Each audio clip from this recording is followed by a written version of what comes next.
débat matinal aura bel et bien lieu et ce matin, mesdames et messieurs, nous parlons de comment assurer la sécurité de nos données personnelles. Les données qui nous concernent sont des éléments qui permettent à autrui de nous identifier et parfois cela peut tourner au vinaigre si nous ne faisons pas attention. Quelles sont les précautions à prendre? Comment l'on peut se rendre compte que déjà on est dans le pépin avec les informations qui concernent notre propre personne?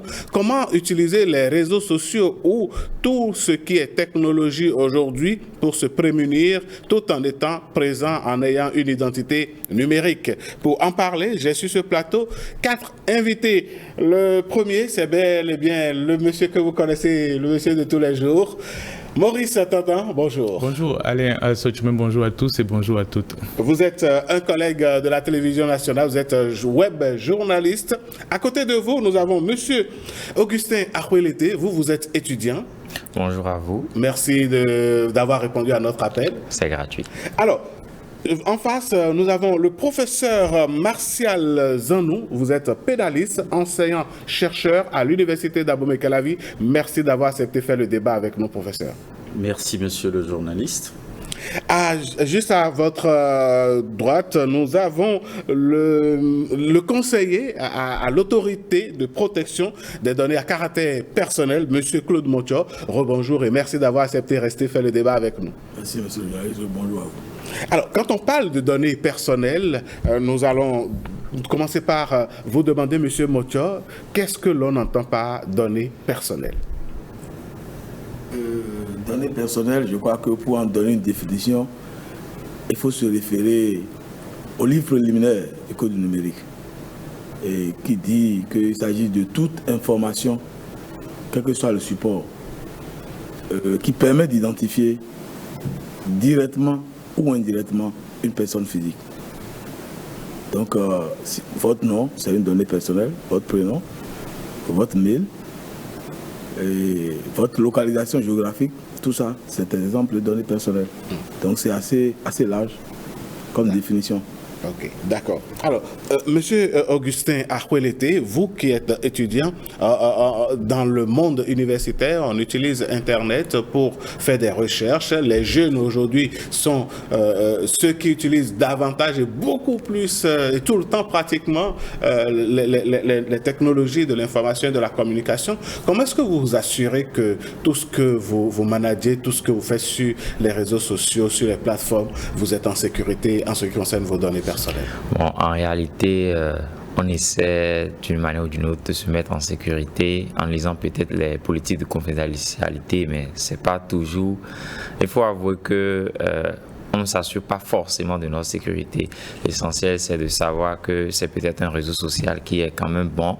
Du fait qu'on s'inscrive et quand même on peut partager les informations qu'on veut, mais on ne prend pas véritablement le soin de protéger. Même si on essaie de zapper souvent ou bien de surfer sur les politiques commissariats qui viennent, on s'assure d'une manière ou d'une autre. Bon, comme il n'y a pas encore une fuite de mes données ou bien tant que je n'ai pas encore émis des informations personnelles à 100%, juste mon nom, mon prénom, je peux me dire que je suis en sécurité.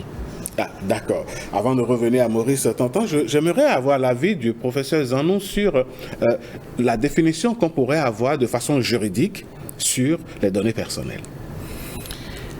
Les données personnelles sont des informations qui permettent d'identifier de façon directe ou indirecte une personne physique déterminée. Et le conseiller de l'APDP vous a cité le nom, le prénom, la localisation géographique, les numéros IFU, le CIP, la carte d'identité, les empreintes digitales, etc. Donc ce sont des informations liées à une personne physique qui le permettent de l'identifier formellement. D'accord. Alors, Maurice Tantan, je viens à vous. À quel moment l'on se sent en danger avec ces informations confidentielles, ces données personnelles?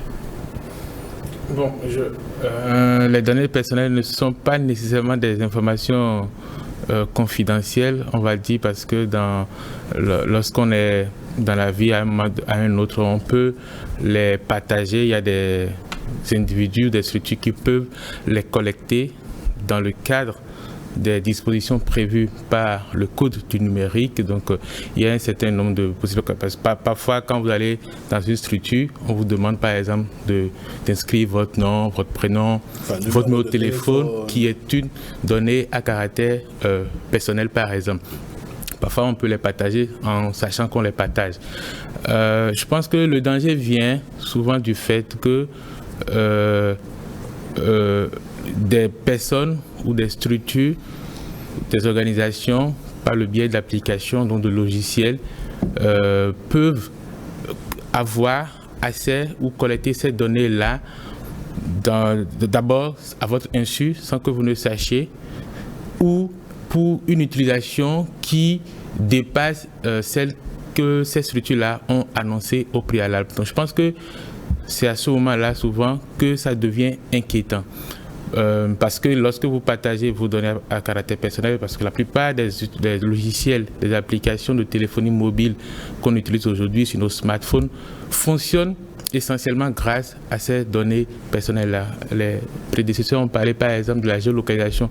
Quelle application mobile aujourd'hui ne collecte pas votre géolocalisation en temps réel? Et le problème qu'on a aussi souvent avec ces applications, c'est que vous n'avez pas souvent le choix de dire je ne veux pas que vous collectiez ces données. Ils prennent tout. Ça. Donc, le moment où ces données-là se retrouvent chez quelqu'un sans que vous le sachiez, et il y a beaucoup de fuites, il y a beaucoup de piratage qui se passe en ligne. On va parler sûrement de la façon dont on peut se prémunir. C'est une inquiétude.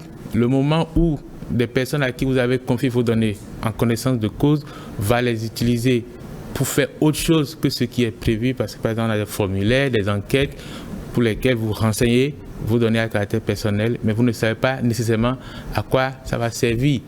Donc c'est aussi ça les inquiétudes qu'on peut avoir éventuellement. D'accord. Alors, Monsieur Mocho, au niveau de l'autorité de protection des données à caractère personnel, qu'est-ce que vous mettez en place comme système pour protéger l'identité ou bien les données personnelles des citoyens béninois? Oui, je dois dire qu'en réalité, la protection des données personnelles se passe à travers les traitements. Et aucun traitement, en principe, ne peut être fait sans les formalités préalables de déclaration ou d'autorisation. Prenons par exemple les réseaux de téléphonie mobile. Ça, ce n'est qu'un exemple. Pour acheter une carte SIM aujourd'hui, on vous demande un certain nombre d'informations, vous fournissez, puis quelque temps après, les mêmes structures de téléphonie vous demandent de revenir actualiser encore ces données. Pourquoi ça? Oui, l'actualisation des données, ça peut être lié à la conformité. Parce qu'en réalité, nous avons des normes. C'est vrai qu'il y a l'autorité, mais il y a aussi d'autres normes auxquelles les responsables de téléphonie sont astreints. Et en réalité, ce qu'on demande d'actualiser, ce n'est que les informations qu'on a déjà reçues. Ce n'est pas de nouvelles informations ou bien un nouveau traitement. Parce qu'en réalité, si vous devez faire un nouveau traitement, vous êtes encore astreint aux mêmes formalités que vous avez eu à faire. Et lorsque vous collectez les données en tant qu'opérateur de téléphonie mobile pour une finalité donnée et que en temps votre traitement a évolué vers d'autres finalités, vous êtes tenu d'en informer encore l'autorité et d'avoir donc l'autorisation de le faire. Donc ce n'est pas que vous êtes libre de faire ce que vous voulez, comme vous voulez, mais en réalité, il y a un suivi et on est conscient qu'il peut y avoir une évolution dans les traitements que vous faites selon les finalités que vous pouvez, selon le secteur d'activité dans lequel vous opérez. D'accord. Alors, professeur Zanou, l'image est aussi une donnée à caractère personnel. Mais quand on voit un peu ce qui se passe sur les réseaux sociaux aujourd'hui, avec l'exhibition où les gens s'exposent n'importe comment et à n'importe quel moment, est-ce qu'il y a un risque de détruire ou bien de détérioration de leur personnalité plus tard? Alors, je dois d'abord dire que la protection et le droit à l'image sont des principes à valeur constitutionnelle. Ah, d'accord. Prévus dans la Constitution, le droit à l'image, le droit au respect de l'image de tout citoyen. Les personnes qui, délibérément elles-mêmes, décident de mettre leur image sur les réseaux sociaux s'exposent à de graves déconvenues elles-mêmes. C'est une façon d'exposer soi-même ces images, alors même que, je l'ai dit tout à l'heure, c'est une protection juridique que d'apporter une assistance légale à l'image ou à la diffusion de l'image d'une personne sans son consentement. Maintenant, quand c'est les personnes elles-mêmes qui décident délibérément de mettre leur image sur les réseaux sociaux, on a vu circuler certaines images à caractère obscène, etc., eh bien, le Code du numérique a prévu des sanctions pour ces cas précis. Lorsqu'il y a une interception de ces images qui portent atteinte à l'honorabilité, à l'image de la personne, eh bien, cela peut constituer un mécanisme pour qu'on puisse engager des poursuites pénales contre ceux qui ont relayé ou transmis ces images-là et la personne elle-même qui a diffusé ces images sur les réseaux sociaux. Professeur, je reste avec vous. On remarque que parfois, les parents publient les images de leurs enfants sur les réseaux sociaux, peut-être dans des circonstances de joie, ou bien peu importe la circonstance, les images de toute la famille, ou principalement des enfants, se retrouvent sur les réseaux sociaux. Puisque vous avez parlé de consentement, les enfants n'ont pas donné leur consentement pour que leurs photos, leurs images se retrouvent sur les réseaux sociaux. Dans ce cas, est-ce que juridiquement, les parents sont responsables? Oui, vous savez, la protection des données à caractère personnel telle qu'il l'a expliqué, je vais corroborer ces explications en disant que chaque citoyen doit avoir la gouvernance de ces données à caractère personnel. Qu'est-ce que j'entends par gouvernance? Qu'est-ce que je mets dans le mot gouvernance? Chaque citoyen est propriétaire de son image. Et la pratique aujourd'hui qui consiste à poser des images sur statut, toutes les informations qui relèvent en réalité de votre sphère privée sur les réseaux sociaux, eh bien, c'est une divulgation délibérée de votre vie privée. Et parfois, on peut se retrouver à des personnes mal intentionnées. Vous savez qu'aujourd'hui, il y a beaucoup de logiciels qui peuvent dénaturer même des images qui, au départ, ne poursuivent pas la finalité que l'auteur de l'image lui-même a postée. Et ça devient très complexe. Vous avez parlé de consentement. Les enfants, dès lors qu'ils sont mineurs, sont sous la protection de leur père et mère. Précisément en raison de l'autorité parentale. Les enfants dans ces conditions, tant que c'est les parents eux-mêmes qui prennent cette initiative, on ne peut pas dire que leur consentement est requis. Mais à partir de l'âge adulte, les enfants ont la possibilité de s'opposer à ce que leurs images soient divulguées par leurs parents. Donc, c'est l'utilisation que chaque citoyen fait de son image qui va le protéger par rapport aux utilisations malveillantes. Le tout doit être recentré sur chaque citoyen. Et j'ai dit que tant que les citoyens eux-mêmes ont la gouvernance de leurs données à caractère personnel, vous avez la PDP, vous avez les tests qui répriment et sanctionnent l'utilisation malveillante qui peuvent être faites des images de quelqu'un sans son consentement. C'est la protection légale, c'est la base juridique. Donc tant que les personnes elles-mêmes diffusent leur image, eh bien c'est toujours difficile de pouvoir leur garantir cette protection. Maurice Tonton, à votre avis, comment est-ce que le citoyen lui-même peut prendre en charge la sécurité de ses données personnelles? Je pense que, comme l'a dit le professeur, il y a d'abord et avant tout une question de prise de conscience individuelle, de l'importance et de la sensibilité même de ces données-là. Moi, je regarde aujourd'hui autour de nous et je constate que beaucoup de personnes, beaucoup de nos concitoyens n'ont pas conscience de la sensibilité de ces données donc, et des actes qu'ils posent dans l'espace public, notamment à travers les réseaux sociaux, les statuts, comme le professeur l'a dit. Vous avez parlé des enfants. Par exemple, les gens, les parents mettent allègrement les images de leurs enfants sur les réseaux sociaux sans avoir conscience du danger qu'ils font courir à ces enfants-là. Parfois, on met les enfants devant leur école alors que c'est un risque. Vous donnez des indications à des personnes malveillantes. Les gens savent dans quelle école votre enfant est scolarisé, dans quelle maison vous habitez. C'est assez d'informations que parfois naïvement vous mettez sur la place publique qui peut demain être utilisée contre vous. Et comme le professeur l'a dit, à un moment, les enfants même peuvent s'opposer et vous porter plainte contre des actes que vous avez posés dans le passé. Et ça peut... Donc je pense qu'il y a d'abord une question de prise de conscience individuelle sur comment ces plateformes-là fonctionnent. Regardez par exemple, la plupart des plateformes que nous utilisons aujourd'hui sont gratuites. Ouais. On a accès gratuitement à ces plateformes-là. Personne ne se demande comment c'est financé. Personne ne se demande comment c'est financé. Alors que par exemple, si vous prenez, je ne vais pas citer, mais prenez un réseau social, sa facture d'électricité sur un an dépasse le budget du Bénin. Oui. Facture d'électricité. Oui. Seul. Donc, c'est beaucoup d'argent que les gens mettent en place pour faire fonctionner ces applications-là que nous utilisons au quotidien. Et derrière, qu'est-ce qui finance? C'est nos données.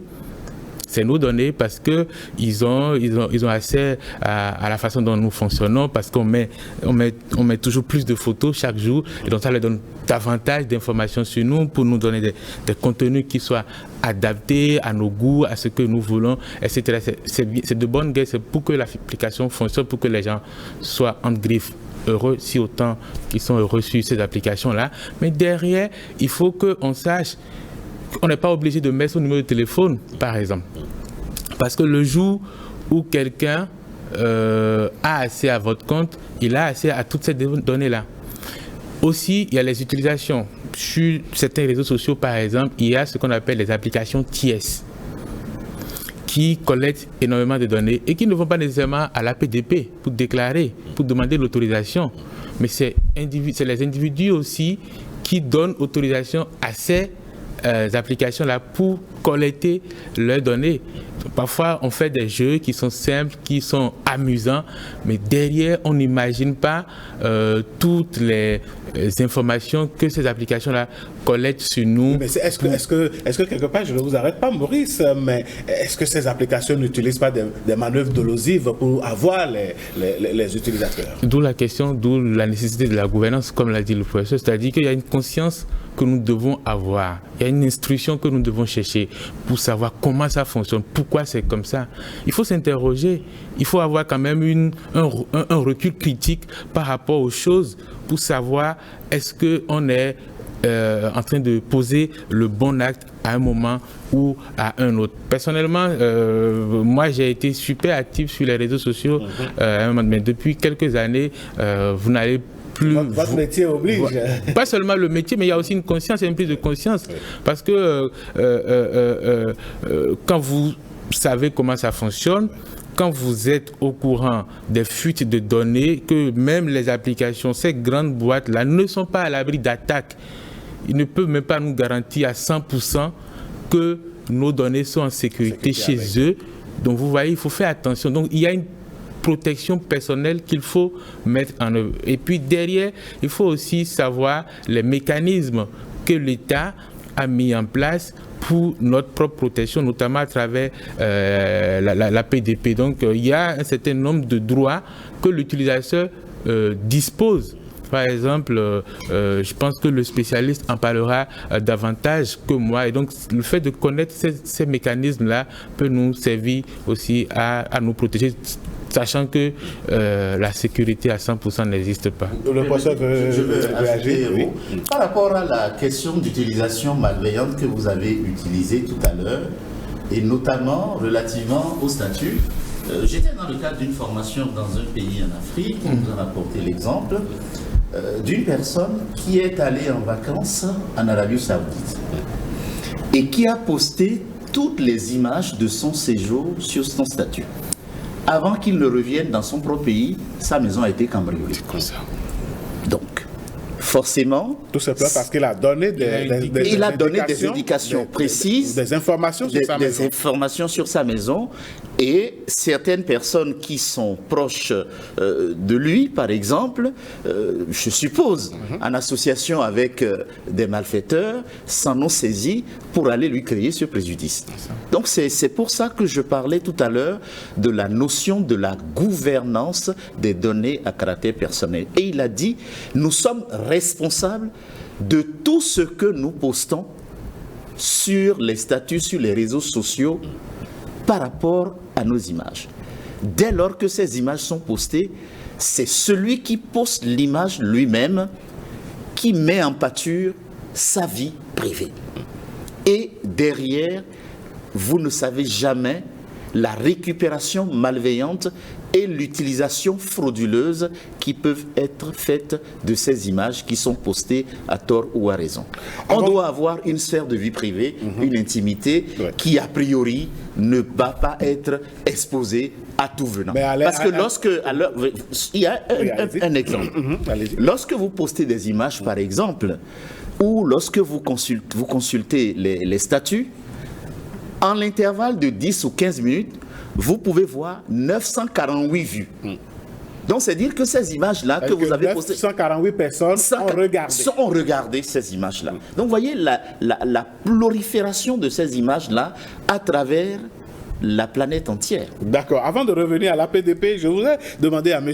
Augustin Akwelete la fougue de la jeunesse, l'énergie de la jeunesse, un téléphone portable en main avec la caméra, on est heureux de se filmer et de filmer son environnement, de vivre comme le disent les jeunes. Est-ce que parfois on est conscient du danger que l'on court, du flot, du lot d'informations que l'on fournit sans savoir que l'on se met en danger? On est souvent conscient des informations que nous fournissons sur les réseaux sociaux parce que sur certaines plateformes, même en partageant des images à caractère sexuel, on vous bloque d'une part, on vous dit que cette image c'est une image à caractère sexuel et souvent même l'image ne vient pas en premier abord. Même le récepteur, quand il clique, on lui dit que c'est des images qui ont des caractères sexuels. Est-ce qu'il veut vraiment voir? Donc d'une part, il y a d'abord les réseaux sociaux qui sensibilisent, qui mettent des limites, sensibilisent d'abord. Mais malgré ça, si nous-mêmes, jeunes, on essaie de publier encore, c'est-à-dire que d'une part, nous sommes conscients de ce que nous partageons, mais aussi d'une part, nous ne sommes pas totalement conscients. Parce que en réalité, nous ne maîtrisons pas réellement la portée des photos, des informations que nous partageons. Parce que d'un point de vue, nous ne sommes pas d'abord sensibilisés, nous ne maîtrisons pas réellement ce que cela peut apporter. Du fait que d'abord la sensibilisation manque réellement au niveau de la couche des jeunes. Parce qu'en réalité, quand vous postez aujourd'hui, vous ne savez pas réellement le nombre de personnes qui a vu votre statut, le nombre de personnes, quelle exploitation cette personne veut faire de votre statut. Donc nous sommes d'une part conscients, mais également il y a aussi le manque de sensibilisation par rapport à cela. Alors je reste avec vous aujourd'hui, la quête de vue. Quand on poste une vidéo, on a envie qu'elle soit regardée par plusieurs personnes. Parfois on parle de monétisation. Est-ce que ce n'est pas cette course à la vue, cette course à la monétisation qui font que les gens ne prennent pas de limites? Je pense que cette course plutôt à la monétisation est réellement un problème parce que aujourd'hui, quand on regarde le monde, tout le monde veut être viral, que sa vidéo ou sa photo soit quand même virale, être connue. Et récemment, on a la sortie des influenceurs, tout le monde veut être connu, être populaire. Et là, on pose côté monétisation. Oui, aujourd'hui, pour se faire de l'argent, il y a assez de ressources sur les réseaux sociaux. Donc à force de cela, sur la monétisation, c'est selon le nombre de vues que vous avez, parce qu'il y a certaines plateformes, c'est selon le nombre de vues que vous avez, le nombre de clics que vous avez. Et alors là, même si nous-mêmes on poste, on essaie quand même de partager également sur d'autres réseaux sociaux. Vous postez sur un réseau social A et vous essayez de partager sur un réseau social B. Or que les politiques de condamnation du réseau social A ne sont pas conformes à celui du réseau social B. Donc là, il y a aussi un problème de communication. D'accord. Maurice, vous voulez réagir par rapport à cette déclaration? Oui, je voudrais juste préciser, si je peux dire ainsi. Aujourd'hui, il y a effectivement de nouveaux métiers qui se développent, comme par exemple influenceurs, youtubeurs, etc.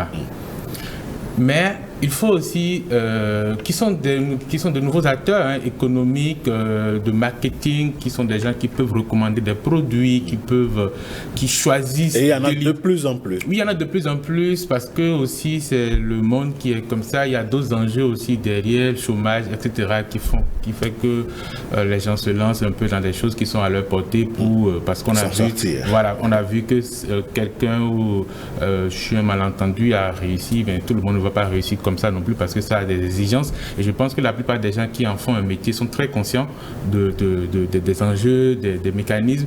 Et donc à côté, il y a des individus qui n'ont pas toutes ces données-là et qui se lancent parce que, comme il a dit, ils veulent être viral. Et le drame des réseaux sociaux, pour ne citer que ces plateformes-là, pour ne rester que sur ces plateformes-là, parce qu'il y a d'autres plateformes, évidemment, qui collectent des données à caractère personnel, c'est qu'ils vous poussent. Le mécanisme, c'est des entreprises qui mettent des milliards de dollars dans la recherche et le développement pour agir précisément sur les faiblesses de l'esprit humain. Regardez vous-même, parfois vous êtes sur votre téléphone portable en train de scroller, comme on dit, en train de défiler juste pour rien. Vous ne savez pas pourquoi vous êtes là. À peine vous finissez de regarder une vidéo, quand vous allez encore un autre parce qu'on veut vous garder, parce que qu'est-ce qu'ils vendent? C'est le temps que vous passez sur la plateforme qui leur permet de monétiser en réalité. Parce que les gens payent pour pouvoir être vus. Et donc tant que vous êtes là en train de voir, ils gagnent de l'argent, entre autres. Et donc le truc aussi, c'est qu'ils utilisent beaucoup de paramètres. Vous savez par exemple combien de tests Facebook, je vais citer finalement, Facebook a fait avant de retenir le son de sa notification, parce qu'ils ont testé sur des centaines de sons, le son qui est à même de retenir l'attention, de capter l'attention de l'utilisateur.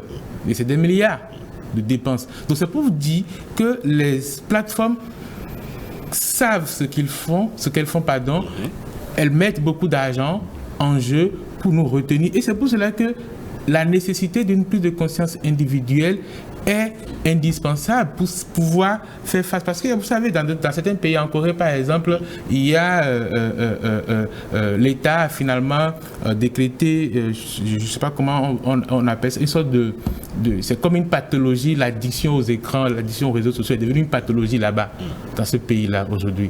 Donc on y arrive si on ne fait pas attention.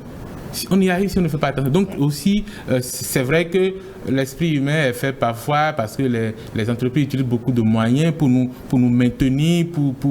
Parfois, les gens sont sur les réseaux sociaux du matin au soir, ils ne mangent même pas. Donc ça devient parfois même un problème de santé publique et il faut faire attention. D'accord. Alors, il semblerait qu'il n'y a pas assez de sensibilisation, alors que l'autorité de protection des données à caractère personnel a dans son cahier de charge de sensibiliser les jeunes beaucoup plus, la population en général, sur l'utilisation des réseaux sociaux. Dans ce sens, qu'est-ce que l'APDP fait?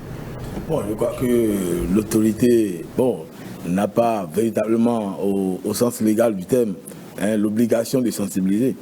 Mais oui, nous le faisons parce que nous avons constaté qu'après les 2 mandatures précédentes et avec notre arrivée, nous avons constaté que l'autorité n'était pas connue. Parce qu'il faut dire qu'en réalité, on n'avait pas d'autorité.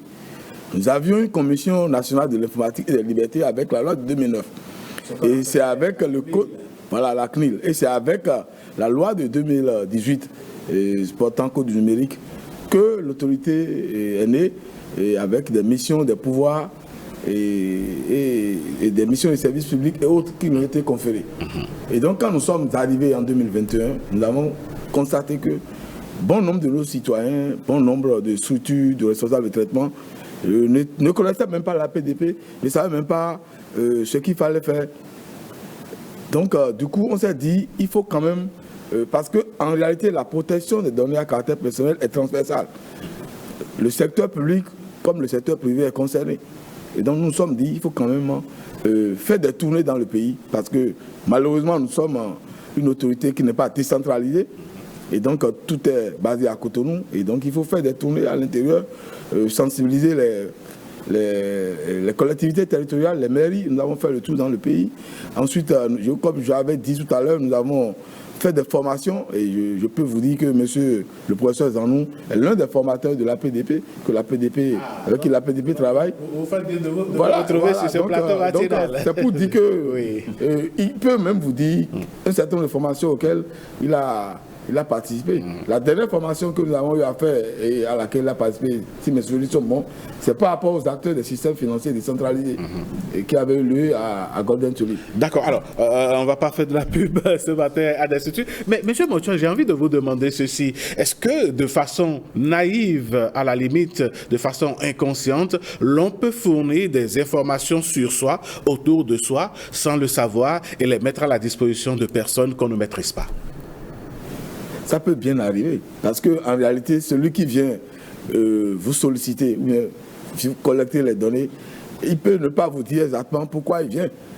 Et vous pouvez penser que bon, c'est dans le cadre normal, là, c'est des choses qu'il est en train de faire, et qu'en réalité, il n'y a rien derrière.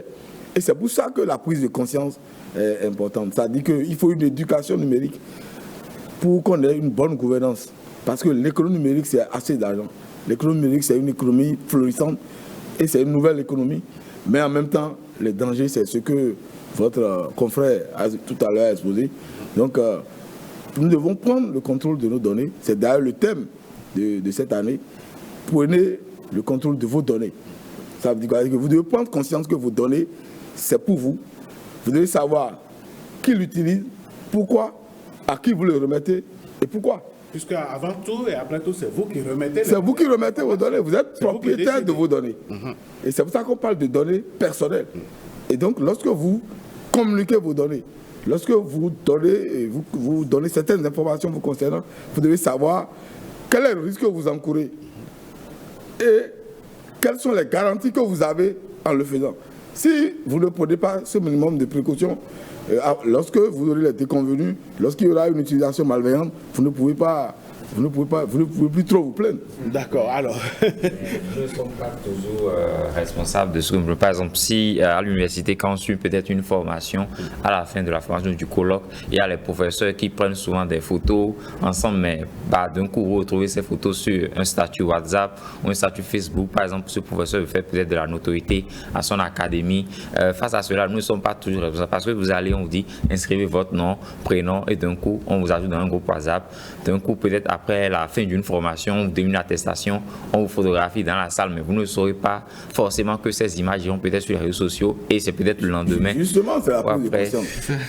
Lorsqu'on veut prendre votre photo, on doit pouvoir vous dire qu'on veut prendre votre photo, vous devez donner votre consentement et savoir quel est l'usage qu'on va en faire. Si vous-même vous êtes là et puis vous devez prendre votre photo et puis gradement vous...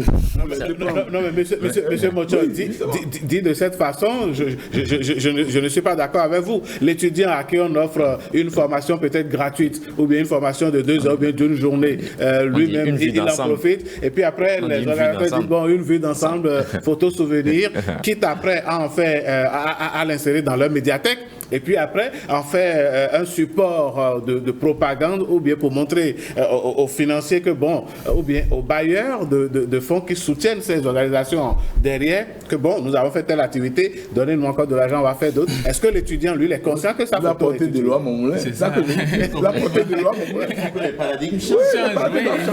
Il faut que ça change. C'est-à-dire qu'aujourd'hui, la PDP a formé les photographes. C'est ça. Et nous sommes en train d'aller vers une normalisation de ces affaires-là, parce que même les appareils qu'ils vont utiliser vont être vérifiés. C'est ça.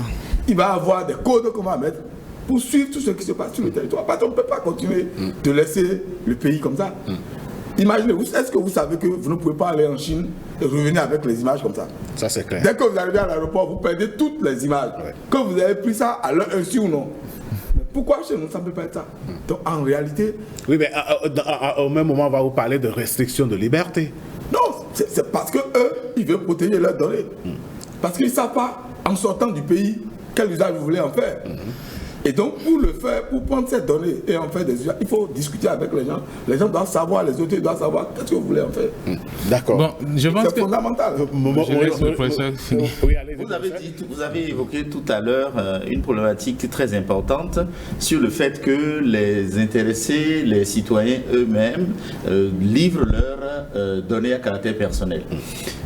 L'étudiant a parlé de la politique de confidentialité. Monsieur Akwelete a parlé de la politique de confidentialité.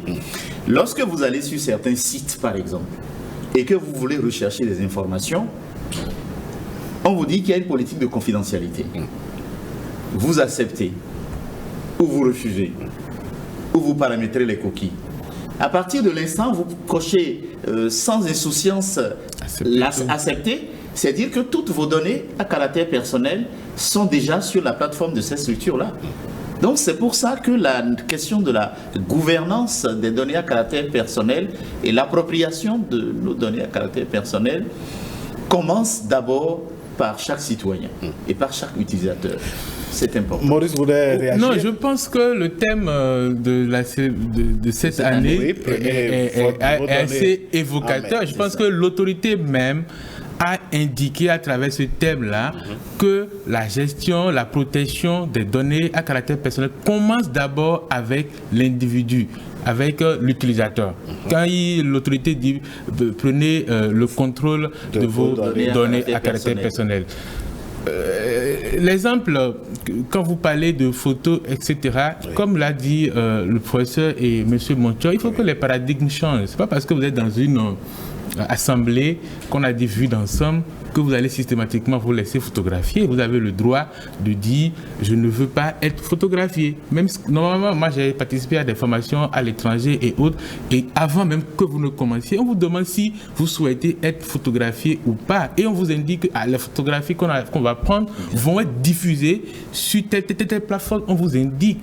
Donc le changement il y a une transparence, il y a une communication assez claire sur la destination des vues, parce qu'on sait que c'est une donnée à caractère personnel. Donc il faut donner le choix aux gens, et je sais effectivement que la PDP a formé des photographes, et il faut continuer à faire cette sensibilisation là pour que les gens sachent que leurs données leur appartiennent et que c'est eux qui déterminent la façon dont elles sont utilisées. Parfois, quand vous allez sur des sites au-delà des cookies, par exemple, vous renseignez vos données, parfois juste pour vous inscrire, et puis après vous recevez des tas de mails, vous demandez mais à quel moment j'ai demandé ces choses-là, alors que dans l'inscription on ne vous a jamais dit que vous allez recevoir. Moi j'ai un exemple, il y a une structure de la place, une structure gouvernementale même, qui à un moment donné a fait un formulaire pour recueillir des propositions par rapport à un sujet. Et je vais sur le formulaire et je vois que pour faire les propositions, il faut renseigner son nom, son prénom, son adresse mail, son numéro de téléphone, et à la fin, il n'est mentionné nulle part, enfin il n'y a pas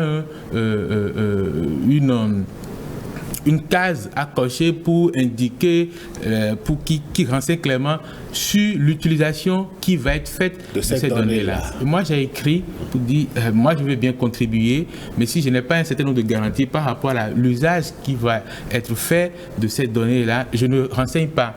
Donc, c'est parce que je connais ce que les tests ont prévu. Ou la nécessité de la sensibilisation. Et de l'instruction. C'est que les gens aussi, les individus, parce que quand on est dans l'espace numérique, public, c'est pas, il y a un certain nombre de règles qui gouverne cet espace-là que nous devons aussi connaître.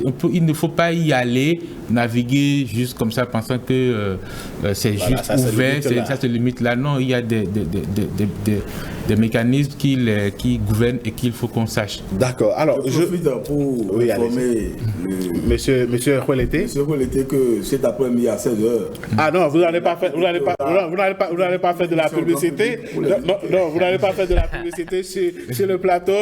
C'est non, Monsieur Marius Kendi Veille au Grain, c'est notre directeur des relations publiques. Il va vous envoyer la facture. Je sais que la PDP a beaucoup de financement, donc ne vous en faites pas. Alors, professeur Zanou, dites-nous, quand je passe dans la rue est un espace public, réservé à tout le monde.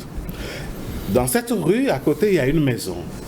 Cette maison, le propriétaire a installé des caméras de surveillance et qui collectent des informations, des images.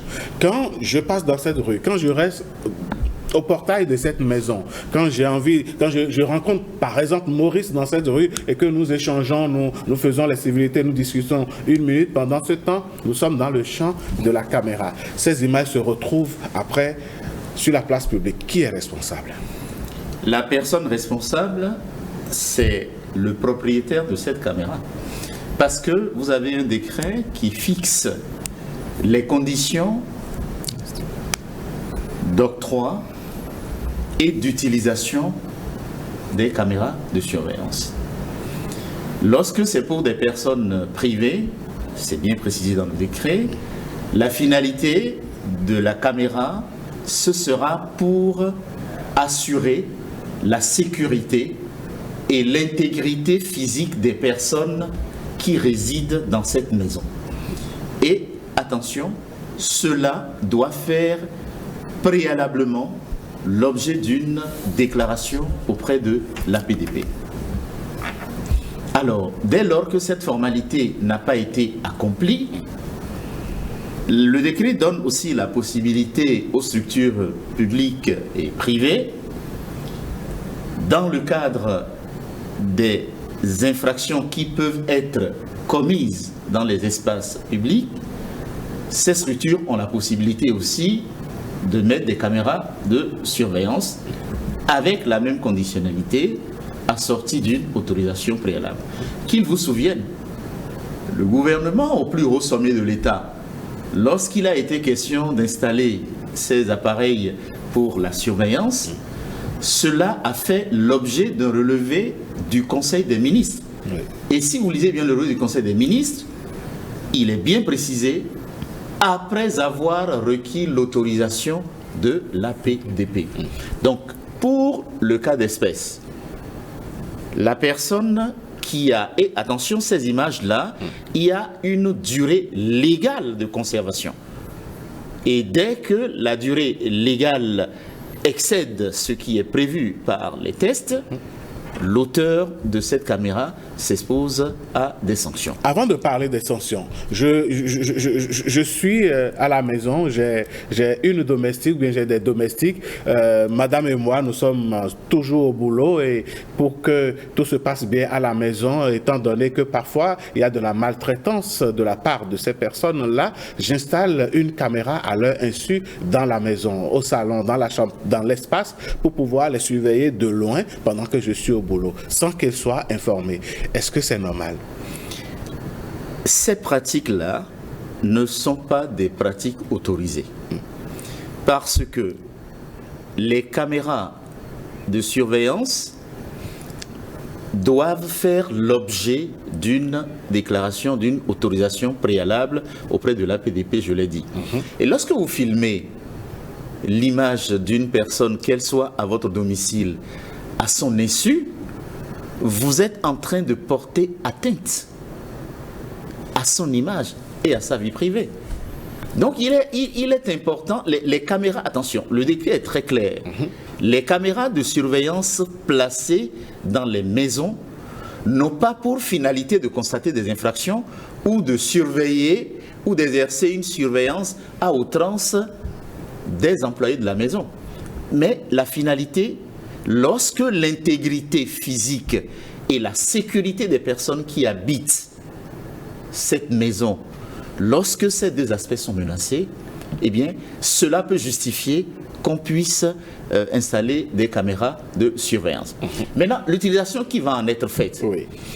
il est vrai, vous installez votre caméra de surveillance à votre domicile. Oui. Vous n'avez pas l'intention d'en informer votre domestique. Parce que si vous l'en informez, ça va la dissuader à agir normalement dans la peur d'être identifié par la caméra. Maintenant, lorsque vous recueillez, vous filmez son image et que vous balancez cette image-là, voyez, vous avez constaté qu'elle est en train de voler, qu'elle est en train de prendre un objet vous appartenant, et que vous balancez ça dans un groupe de réseau de vos amis ou à vos correspondants, mais les problèmes changent. Ouais. Votre responsabilité pénale est entièrement engagée. Est-ce à dire que cette domestique peut porter plainte contre le propriétaire? Bien évidemment, elle peut porter plainte, même si c'est une infraction que vous avez, même si c'est une infraction que d'abord il ne vous appartient même pas de relever, de constater les infractions. Et vous allez tout au plus ce que vous allez faire, vous pouvez verser ces éléments-là que vous avez recueillis à la police Pour une enquête. pour une enquête. Mais il ne vous appartient pas à votre libre loisir de pouvoir diffuser ces images-là à grande échelle. Étant donné que nul n'est censé donc se faire justice. Alors, Monsieur Montio, est-ce que à l'APDP, vous recevez très souvent des propriétaires qui viennent remplir ces formalités avant d'installer les caméras dans leur domicile ou bien aux abords de leur domicile? Il y a la suite des sensibilisations que nous avons eu à faire. Nous en recevons aujourd'hui qui nous informent, qui déposent leur dossier. Parce qu'il faut ajouter que par rapport à l'installation des caméras à domicile, vous devez également aviser le ministère de l'Intérieur. Non seulement vous devez faire une formalité au niveau de l'autorité, mais le ministère de l'Intérieur doit être informé parce qu'il s'agit de votre maison. Et les dossiers que nous recevons en réalité, nous sommes tenus de les examiner en tenant compte du plan d'installation. On essaie de voir le plan d'installation, savoir est-ce que ça ne donne pas la caméra, l'orientation, c'est pas sur la voie publique et autres. On essaie de prendre toutes ces précautions-là. Est-ce que le champ de la caméra ne donne pas dans la maison d'autrui? Voilà, donc c'est ça. Et on prend toutes ces précautions-là. Et on essaie aussi de voir si le nombre de caméras n'est pas excessif. Parce que quand on prend l'espace concerné, on doit savoir si le nombre de caméras qui a été prévu n'est pas excessif. Donc tout ça, on essaie de limiter. Et lorsque vous avez accès aux images par votre smartphone ou bien de votre bureau, c'est une autorisation, ce n'est plus une déclaration. D'accord. Donc toutes les personnes qui ont installé des caméras de vidéosurveillance Oui. et qui ne se sont pas conformées aux exigences légales, à savoir en avertir le ministère de l'Intérieur, obtenir l'autorisation de l'APDP, qu'elles sachent qu'elles sont en infraction. Ouais, qu'elles sont en infraction. Le drame, c'est que quand elles vont constater peut-être une infraction à partir de ces caméras-là, peut-être ça va se retourner contre eux, parce que quand ils vont verser ça à l'enquête, ça pourrait ne pas être retenu. Voilà, ça peut être soulevé de demander s'il avait... L'APDP dispose d'un pouvoir de contrôle et d'investigation qui peut l'amener à faire tous ces contrôles-là. Donc vous pouvez faire une descente inopinée sur le terrain. Bien sûr, avec l'assistance même du procureur de la République. C'est ça. Et donc je crois qu'on a assez de moyens pour contraindre les gens à se conformer à la loi. Il y a une vulgarisation qui a été faite dans ce sens, dans le cadre de la mise en conformité. Donc toutes les personnes qui ont installé des caméras de vidéosurveillance sans avoir rempli ces formalités sachent dès aujourd'hui qu'elles sont en infraction et à tout moment elles peuvent en répondre. Eh bien voilà, de toutes les façons, quand vous passez dans les rues, votre image vous appartient, comme nous l'avons dit sur cette émission, c'est une donnée à caractère personnel. Exactement. Si elle est collectée par autrui, il faut que vous sachiez ce que c'est et quelle est l'utilisation qui en sera faite. Alors, Maurice Tonton, nous avons posé la question aux internautes de savoir comment est-ce qu'ils s'assurent, eux, que leur téléphone, le contenu de leur téléphone est à l'abri des regards malveillants. Comment est-ce que vous faites, mesdames, messieurs, comment est-ce que vous êtes convaincus au plus profond de vous-même que le contenu de votre téléphone est à l'abri de regards malveillants? Est-ce que vous êtes sûr que tout ce que vous échangez comme images, informations, données entre vous, avec des groupes, aujourd'hui il y a tellement de groupes WhatsApp, Telegram et tout le reste, comment vous faites? Qu'est-ce que cela vous inspire? Est-ce que vous avez des expériences à partager avec nous? Maurice Tonton, il y a eu des avis, n'est-ce pas? Oui, mon cher Alain Sotoumé, il y a eu de nombreux avis sur la question, sur nos plateformes, sur les réseaux sociaux, évidemment.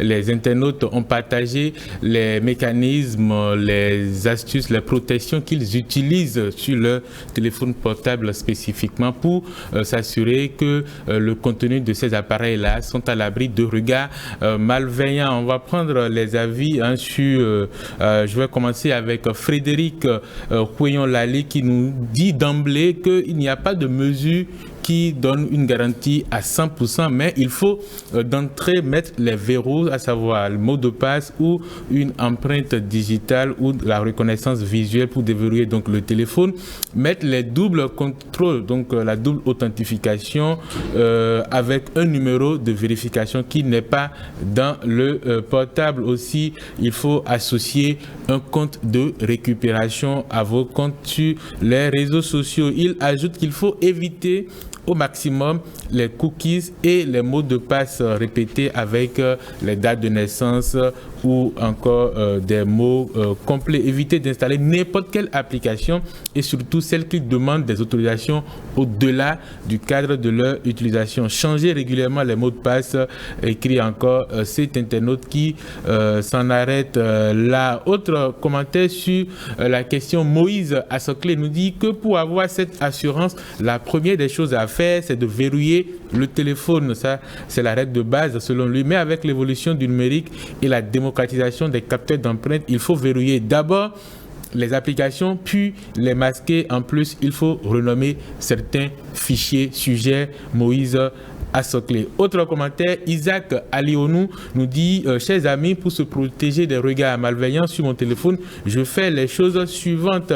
En premier lieu, j'utilise un verrouillage de porte-clés ou un verrouillage facial pour empêcher l'accès non autorisé à mon appareil.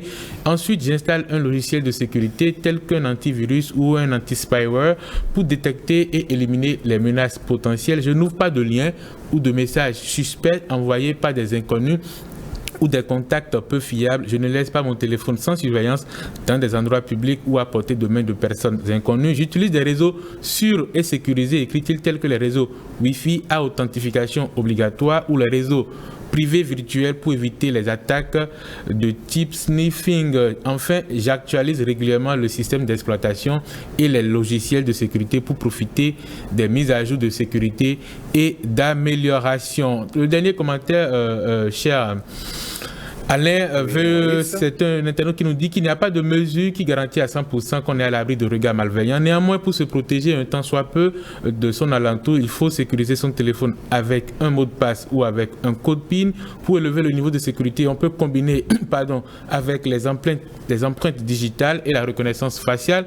Pour déverrouiller le téléphone et les applications sensibles, il est conseillé de scanner l'empreinte de 2 doigts, de préférence une pour la main droite et une pour la main gauche. Sinon, le jour où vous aurez un problème, à la seule main que vous avez inscrite, vous êtes bloqué. Mais le plus important, conclut-il, c'est de faire attention aux applications qu'on télécharge sur les plateformes. Il faut lire la description et les commentaires pour se donner une idée. De plus, il faut bien lire les conditions d'utilisation avant d'accepter qu'après un simple clic, on peut autoriser l'application à collecter beaucoup d'informations à notre insu. Nos amis internautes sont vraiment intéressés par la question et je découvre, Maurice, qu'il y en a qui ont de l'expérience et qui sont informés de la situation. C'est heureux, c'est vraiment heureux que les internautes, en tout cas pour ceux qui ont réagi et ont donné assez de détails, je pense qu'ils ont rejoint tout ce qu'on a dit sur le plateau en termes de précautions à prendre, double authentification, changer de mot de passe, ne pas utiliser les dates de naissance par exemple, faire attention aux applications qu'on télécharge et vérifier les accès que ces applications demandent avant d'accepter. Vous avez des applications par exemple qui sont destinées à faire de la retouche photo et qui vous demande d'avoir accès à vos contacts. Tout à fait. On se demande pourquoi quel est le rapport qui veut faire retouche photo veut avoir accès à vos contacts, alors que dans vos contacts, vous avez mis par exemple le numéro de téléphone des gens, mail des gens et localisation parfois des gens, leur travail, leur entreprise, etc. Donc, il faut faire attention. Et quand on a des téléphones un peu plus évolués aujourd'hui, avec la technologie de Lightface, donc vous pouvez donc l'identification faciale. Oui, la reconnaissance. La reconnaissance faciale, vous pouvez donc paramétrer tout ceci. Alors, on va faire un dernier tour de table pour boucler donc ce débat matinal. Mais avant, professeur, quelles sont les sanctions principales auxquelles s'exposent ceux qui divulguent les informations des autres? Les sanctions sont prévues dans le code du numérique. Ça peut aller à des peines d'emprisonnement et à des amendes très lourdes. D'accord. Alors, monsieur Moncho, Claude, vous êtes conseiller à l'APDP. Si vous avez un dernier mot à dire, qu'est-ce que vous avez envie de dire aux téléspectateurs qui nous ont suivis jusque-là? Je vous remercie de nous avoir reçus pour nous permettre de sensibiliser quelque peu la population. Et je dirais, pour conclure simplement que nos données personnelles, c'est nous-mêmes. Prenons en conscience parce que nous ne sommes pas à l'abri des dangers. D'accord. Merci. Monsieur Arpelleté, un dernier mot pour finir ce débat? C'est juste un conseil. Il faut que chacun prenne ses responsabilités en matière de données personnelles, de savoir que son nom, son prénom, son email, son numéro et même sa voix, c'est une donnée personnelle. Et il faut savoir prendre conscience de l'utilisation qui doit être faite de cela. Merci. Maurice Tonton, mon cher Maurice, un mot de fin? Ouais, je sais rappeler l'importance et la sensibilité, le caractère sensible dont je veux dire des données à caractère personnel et appeler chaque individu, chaque utilisateur des produits technologiques aujourd'hui, mais au-delà aussi de la technologie, au-delà de l'Internet, on partage des données personnelles dans la vie de tous les jours. Donc, d'avoir conscience de l'importance de ces informations et de leur caractère sensible et en prendre le plus grand soin. Professeur, un dernier mot pour conclure? Alors, c'est une très belle thématique que vous avez initiée dans le cadre de ce plateau. Merci. Vous avez une très grande audience. Cela a sensibilisé tous les acteurs sur la nécessité de la protection de la gouvernance des données à caractère personnel. Monsieur Kouelete, qui a parlé au nom des jeunes, a donné aussi des conseils, le conseil de la PDP, votre spécialiste en matière web. Je crois que cette émission a été bien écoutée et que chacun sache dorénavant que les mécanismes légaux existent pour protéger contre une mauvaise utilisation des données à caractère personnel, mais avant tout, c'est le citoyen lui-même qui est le propriétaire de ces données à caractère personnel et doit en assurer une bonne gouvernance pour être à l'abri des infractions et des intentions malveillantes. Merci, professeur Martial Zanou. Je rappelle que vous êtes légaliste, pénaliste, voilà. Vous êtes pénaliste et enseignant-chercheur à l'université d'Abomey-Calavi. Chers amis, on ne saurait en dire plus. Tout commence par nous-mêmes. Tout commence par vous-même. C'est vous qui décidez de mettre vos images, vos vidéos, vos informations à la disposition du public. La responsabilité vous incombe. Alors, j'espère que vous avez pris note de tout ce qui a été dit ici ce matin pour désormais savoir comment est-ce que vous gérez vos données personnelles, comment est-ce que vous gérez vos images avec les réseaux sociaux et avec tout ce qui est éthique.